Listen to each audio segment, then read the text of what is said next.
إن الحمد لله نحمده ونستعينه ونستغفره ونعوذ بالله من شرور أنفسنا وسيئات أعمالنا من يهده الله فلا مضل له ومن يضلل فلا هادي له أشهد أن لا إله إلا الله وحده لا شريك له وأشهد أن محمدا عبده ورسوله يقول ربنا تبارك وتعالى يا أيها الذين آمنوا اتقوا الله حق تقاته ولا تموتن إلا وأنتم مسلمون وقال يا أيها الذين آمنوا اتقوا الله وقولوا قولا سديدا يصلح لكم أعمالكم ويغفر لكم ذنوبكم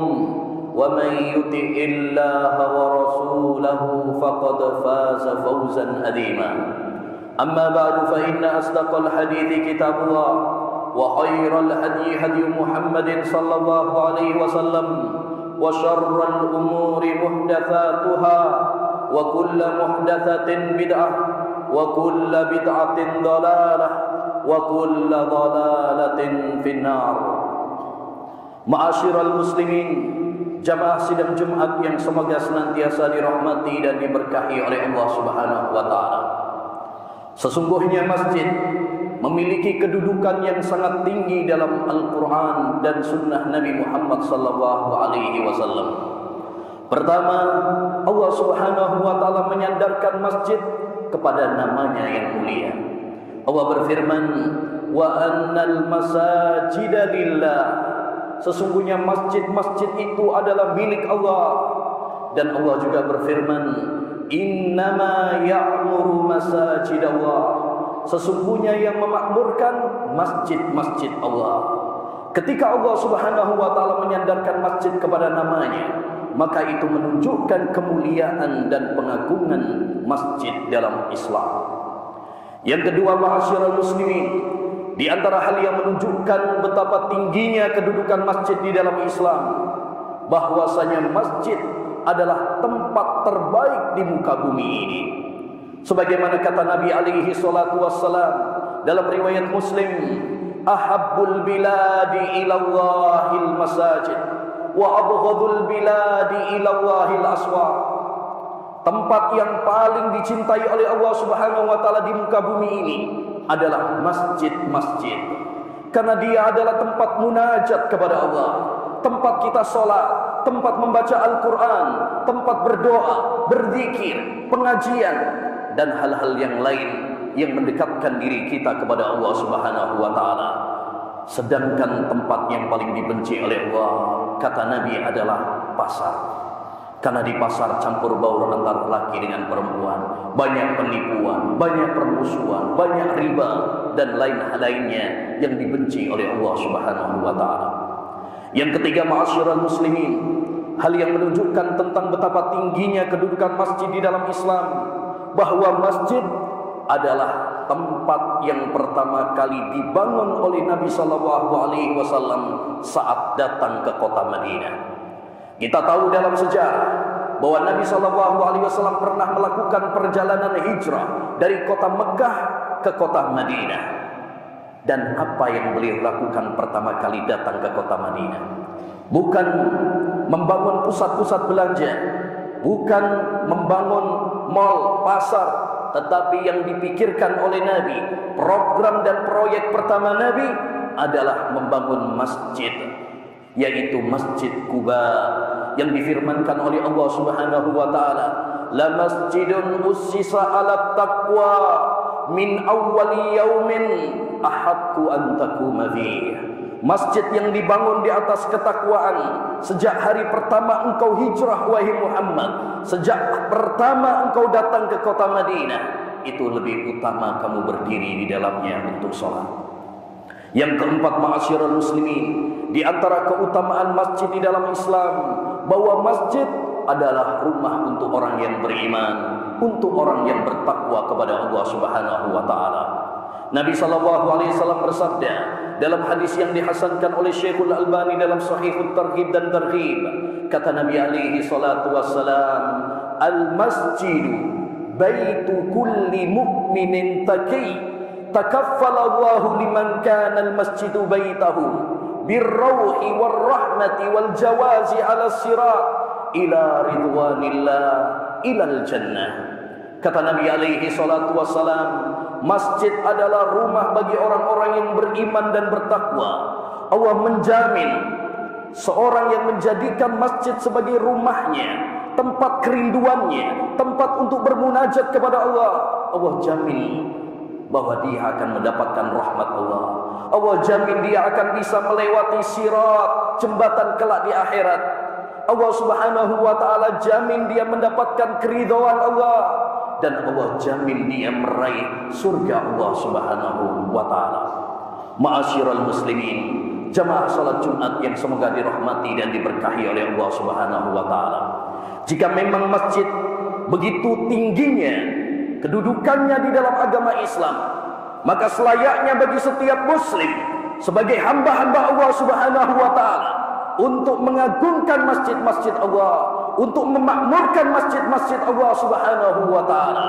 Allah subhanahu wa ta'ala mengasung kita, memerintahkan kepada kita untuk memakmurkan masjid-masjid Allah subhanahu wa ta'ala. Allah berfirman dalam Al-Quran, innama ya'muru masajidallah man amana billahi wal yawmil akhir wa aqama as-salah wa ata az-zakah wa lam yahsha illallah fa asa ulaika ay yakunu minal muhtadin. Sesungguhnya orang-orang yang memakmurkan masjid-masjid Allah, merekalah orang-orang yang beriman kepada Allah, beriman kepada hari akhir, menegakkan salat, menunaikan zakat. Mereka tidak takut kecuali hanya kepada Allah subhanahu wa ta'ala. Merekalah orang-orang yang kelak mendapatkan hidayah, petunjuk dari Allah subhanahu wa ta'ala. Demikian juga Nabi Muhammad SAW memberikan kabar gembira bagi orang-orang yang memakmurkan masjid-masjid Allah subhanahu wa ta'ala. Dalam hadis yang disahihkan oleh Syekhul Albani rahimahullah, Nabi SAW bersabda, inna allaha la yunadi yawmal qiyamah aina jirani, aina jirani. Besok Allah subhanahu wa ta'ala akan memanggil pada hari kiamat di hadapan para makhluknya, mana para tetanggaku, mana para tetanggaku. Dicari oleh Allah, dipanggil oleh Allah subhanahu wa ta'ala. Faqalatil malaika, lalu malaikat mengatakan, wa man yanbaghi an yujawiraka rabbana, siapa yang pantas untuk menjadi tetanggamu ya Allah? Siapa yang pantas bersanding mendapatkan kemuliaan ini ya Allah? Faqala Allah, maka Allah subhanahu wa ta'ala mengatakan, aina ummarul masajid, mana hamba-hambaku yang dulu ketika di dunia mereka memakmurkan masjid-masjidku? Merekalah yang dicari oleh Allah, merekalah yang dipanggil oleh Allah, merekalah yang dirindukan oleh Allah subhanahu wa ta'ala kelak di akhirat. Ma'asyiral muslimin, jamaah salat Jumat yang semoga dirahmati oleh Allah subhanahu wa ta'ala. Para ulama menjelaskan bahwa memakmurkan masjid ada dua bentuk. Yang pertama, kita memakmurkannya dari sisi fisiknya, baik dari sisi pembangunannya, baik dari sisi kebersihannya, baik dari sisi kenyamanannya. Oleh karenanya Nabi SAW memberikan kabar gembira, keutamaan bagi orang-orang yang membangun masjid, berpartisipasi dalam pembangunan masjid. Kata Nabi alaihi salatu wassalam dalam hadis yang mutawatir, man bana masjidan lillah banallahu lahu baitan fil jannah. Barang siapa yang membangun masjid ikhlas karena Allah subhanahu wa ta'ala, maka Allah subhanahu wa ta'ala akan bangunkan untuknya istana rumah di surga. Demikian juga di antara bentuk memakmurkan masjid dari sisi fisik adalah menjaga kebersihannya, menjaga kenyamanannya. Oleh karenanya Nabi SAW ketika kehilangan pembersih masjid, seorang wanita budak perempuan hitam yang biasa menyapu masjid, maka Nabi SAW menanyakan keberadaannya. Mana wanita yang biasa menyapu masjid? Kenapa saya tidak melihatnya? Lalu para sahabat mengatakan, dia telah meninggal dunia wahai Rasulullah di malam hari. Kami enggak enak untuk membangunkanmu. Maka Nabi SAW mengatakan, tunjukkan kepadaku mana kuburannya. Seketika itu Nabi SAW berangkat ke kuburannya bersama beberapa sahabat, lalu mendoakan untuk wanita tersebut yang berprofesi sebagai pembersih masjid. Karena itu adalah tugas yang mulia untuk memakmurkan masjid-masjid Allah Subhanahu wa taala. Menarik, Al-Imam Al-Bukhari rahimahullahu taala disebutkan dalam biografinya bahwa ketika ada seorang muridnya Al-Firabri ingin membuang kotoran di dalam masjid, maka Al-Imam Al-Bukhari rahimahullahu taala menegurnya dan mengatakan, buanglah keluar masjid, jangan di dalam masjid. Maka hendaknya baik ma'asyiral muslimin, bagi kita untuk menjaga kebersihan masjid, karena ini termasuk bagian dari memakmurkan masjid. Kita bertanggung jawab bersama. Ini bukan hanya tugas para petugas masjid, marbot masjid, tapi ini tanggung jawab kita bersama di hadapan Allah Subhanahu wa taala. Wa may yu'azzim sya'airallah fa innaha min taqwal qulub. Barang siapa yang mengagungkan syiar-syiar Allah, maka sesungguhnya itu adalah ketakwaan hati manusia. Demikian juga kita jaga kenyamanannya, ketenangannya, menjauhi pertikaian, permusuhan, teriak-teriak, dan hal-hal yang bisa mengganggu ketenangan dan kenyamanan para jamaah. Baik dengan men-silent HP-HP, jangan sampai ketika berada di masjid terdengar nada-nada dering yang bisa mengganggu kekhusyuan, atau kebisingan anak-anak yang teriak-teriak dan bermain-main di dalam masjid. Hendaknya bagi kita semuanya, terutama wahai para orang tua, untuk mendampingi, mengawal anak-anak kita, mengkondisikan mereka agar mereka mengagungkan masjid-masjid Allah Subhanahu wa taala. Yang kedua, bentuk dari memakmurkan masjid adalah kita makmurkan masjid dengan ibadah kepada Allah Subhanahu wa taala. Karena ini adalah fungsi utama dibangunnya masjid. Allah Subhanahu wa taala berfirman, "Fi buyutin adzinallahu an turfa wa yudhkara fiha ismuh yusabbihu lahu fiha bil ghudwi wal asal rijalun la tulhihim tijaratun wala bai'un an dzikrillahi wa iqamis shalah." Di rumah-rumah Allah Subhanahu wa taala, Allah izinkan agar bangunannya ditinggikan, dan agar disebut nama Allah Subhanahu wa taala di masjid, dan agar manusia, agar seorang hamba bertasbih kepada Allah Subhanahu wa taala di waktu pagi dan di waktu sore. Merekalah lelaki-lelaki sejati, pria-pria sejati yang tidak tertipu dengan kesibukan dunia, perdagangan, bisnis, tidak melalaikan mereka dari zikir kepada Allah dan dari dunia. Demikian juga Nabi SAW pernah bersabda ketika menegur seorang Arab Badui yang pernah kencing di masjid. Maka Nabi SAW mengatakan, "Inna hadhil masajid la tasluhu illa li dzikrillah wa iqamis shalah wa qiraatil Qur'an." Sesungguhnya masjid-masjid ini, wahai hamba Allah, tidak pantas kecuali untuk salat, untuk membaca Al-Quran, untuk zikir kepada Allah Subhanahu wa ta'ala. Maka ma'asyiral muslimin, ketika kita melangkahkan kaki kita dari rumah kita, niatkan yang pertama kali, tancapkan dalam hati kita, hati sanubari kita, untuk memanfaatkan dan menyibukkan waktu kita di masjid untuk ibadah kepada Allah Subhanahu wa taala. Aqulu qawli hadza wa astaghfirullah li wa lakum wa li sairil muslimina wal muslimat fastaghfiruhu innahu huwal ghafurur rahim.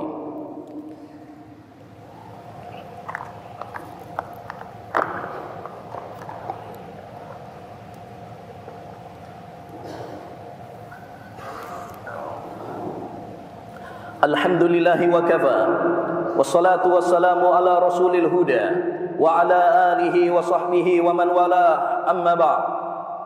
Ma'asyiral muslimin, jamaah salat Jumat yang semoga dirahmati oleh Allah Subhanahu wa taala. Menghadiri masjid, dan ketika kita berada di masjid, hendaknya bagi kita untuk memperhatikan beberapa adab yang telah diatur di dalam agama Islam. Pertama, ketika kita berangkat menuju ke masjid, hendaknya meluruskan dan menata niat kita.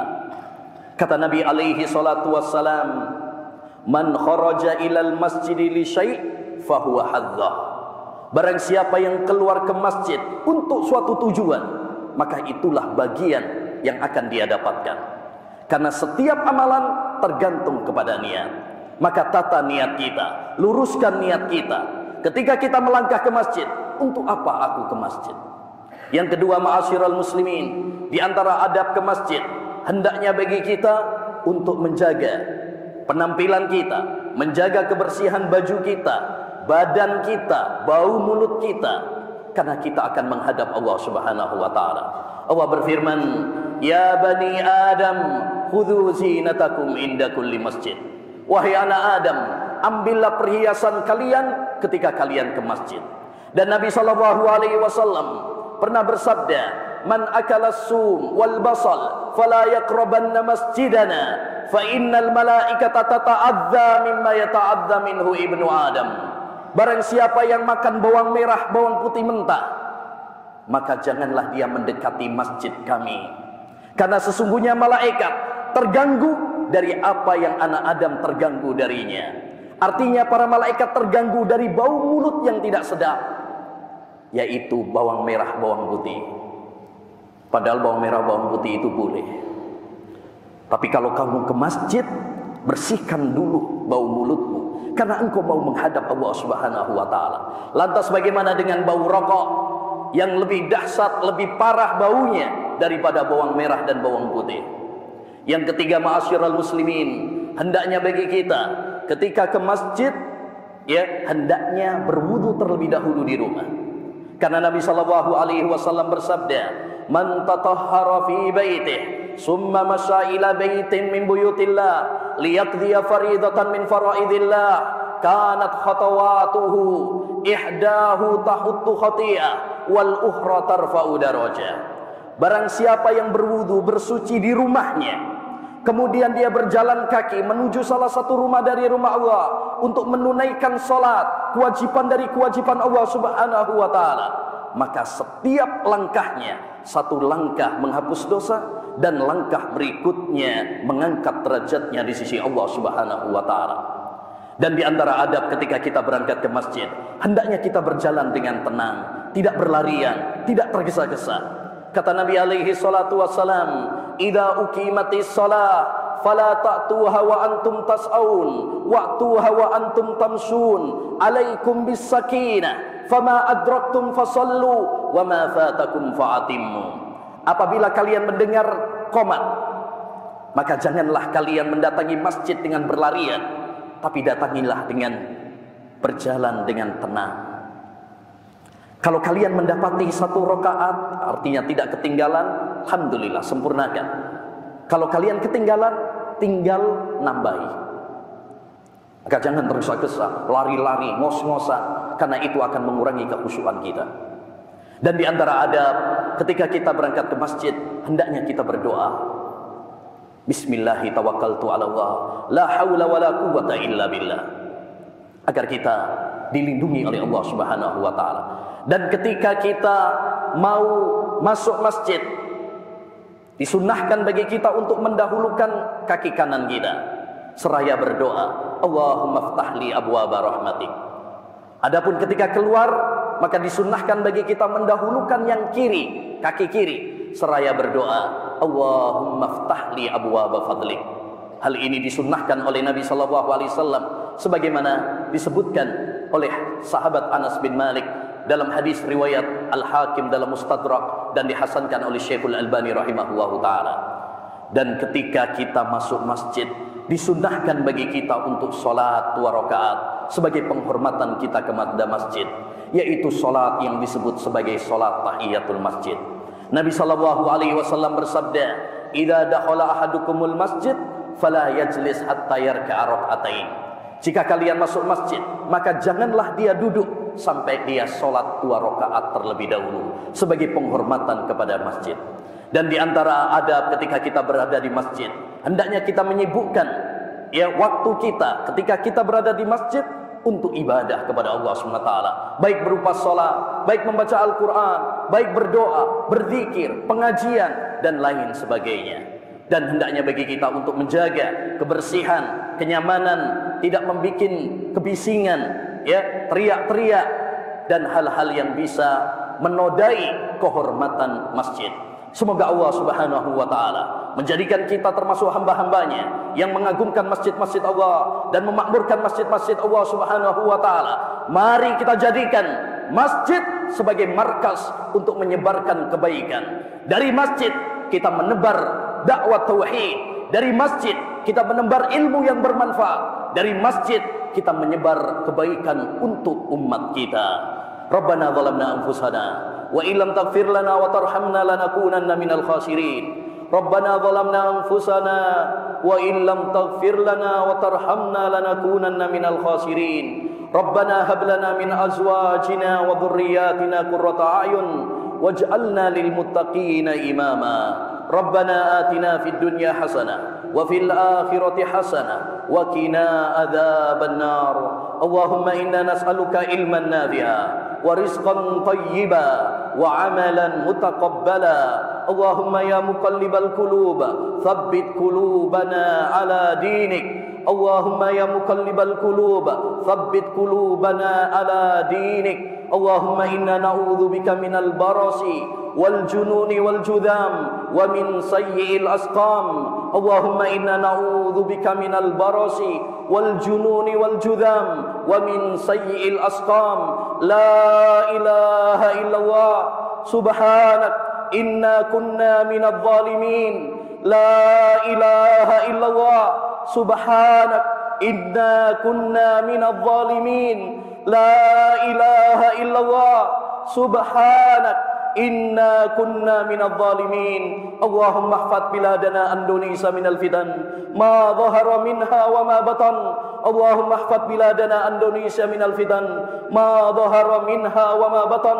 Allahumma irfa' 'anna al-bala wal ghala wal waba. Allahumma irfa' 'anna al-bala wal ghala.